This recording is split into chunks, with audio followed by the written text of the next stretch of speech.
शक्यता आहे या योजनेची रक्कम महागाईनुसार वाढवण्याची शिफारस पंतप्रधानांच्या आर्थिक सल्लागार समितीने केलेली आहे। समितीच्या अहवालानुसार या योजनेमुळे महिलांची आर्थिक स्थिती सुधारली आहे। सध्या मिळणारे 1500 रुपये पुरेसे आहेत की नाही याचं मूल्यमापन करून ही रक्कम वाढवावी असं समितीचा सूर असल्याचं समजतंय। त्यामुळे लाडकी बहीण योजनेचे पैसे लवकरच वाढणार का याकडे सर्व महिला वर्गाचं लक्ष आहे।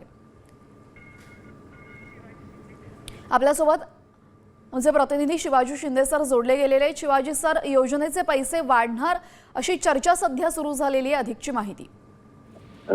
तेजल, लाडकी बहीण योजनेची रक्कम महागाईनुसार वाढवा अशी शिफारस पंतप्रधान आर्थिक सल्लागार समितीची आहे। या समितीने काही अहवाल तयार केला होता। महाराष्ट्रात लाडकी बहीण योजना आणि ओडिशाची एक सुभद्र योजना जवळपास सारख्याच आहेत। या दोन्ही योजनांचा अभ्यास या समितीने केला होता आणि यात त्यांच्या या अहवालात एक महत्त्वाचा निष्कर्ष निघालेला आहे। या योजनांमुळे महिलांच्या बँक खात्यातील शिल्लक रकमेत महाराष्ट्रात 84% वाढ झाल्याची माहिती या त्यांच्या निष्कर्षात आलेली आहे आणि त्यामुळे महिलांच्या डिजिटल व्यवहारांना गती मिळाली आहे। लाभार्थी महिलांकडून यूपीआयचा वापर वाढलाय आणि या सगळ्या पैशांचा वापर वैद्यकीय उपचार आणि मुलांच्या शिक्षणासाठी केला जात असल्याचा अहवालात निष्कर्ष आहे।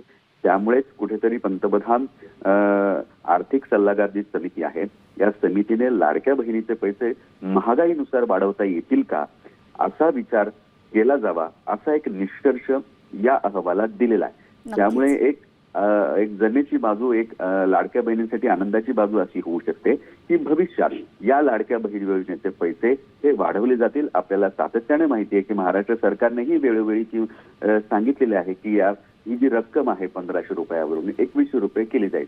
तर असं होऊ शकतं, भविष्यात लाडक्या बहिणीच्या योजनेचे पैसे हे वाढवले जातील। जी, धन्यवाद सर आपण दिलेल्या सविस्तर माहितीसाठी। तर आपण पाहतोय लाडकी बहीण योजनेचे पैसे वाढवा असं यावेळेस केंद्रीय समितीनं शिफारस केलेली आहे। अहवाल त्या संदर्भातला दिलेला आहे। आता सरकार या संदर्भात काय निर्णय घेते हे पाहणं महत्त्वाचं ठरेल। तर महागाईनुसार योजनेची रक्कम वाढवा असं केंद्र सरकारच्या समितीनं सल्ला दिलेला आहे। पंतप्रधानांच्या आर्थिक सल्लागार समितीकडून या योजनेचं समर्थन करण्यात आलेलं आहे। बँक खात्यामध्ये पैसे जमा झाल्यामुळे महिलांच्या मासिक खर्चामध्ये जवळपास 46% वाढ झालेली आहे। योजनेच्या पैशांचा वापर मुलांचं शिक्षण आणि आरोग्यासाठी केला जात असल्याचं समजतंय। लाडकी बहीण योजनेमुळे महिलांची बचतही वाढल्याचं याचं निरीक्षण नोंदवलं गेलेलं आहे। नवीन आणि मोठी आताच मंत्रिमंडळ बैठकीमध्ये ही घोषणा झालेली आहे। तर लाडक्या बहिणींना आता पैसे वाढवून भेटणार आहेत। तर आता लाडक्या बहिणींनो, तुम्हाला पाठीमागचा हप्ता कोणता आलेला होता? तुम्हाला 3000 रुपये एकत्र आले होते का मार्च आणि एप्रिल महिन्याचे? तर तुम्ही कमेंट करून नक्की सांगा।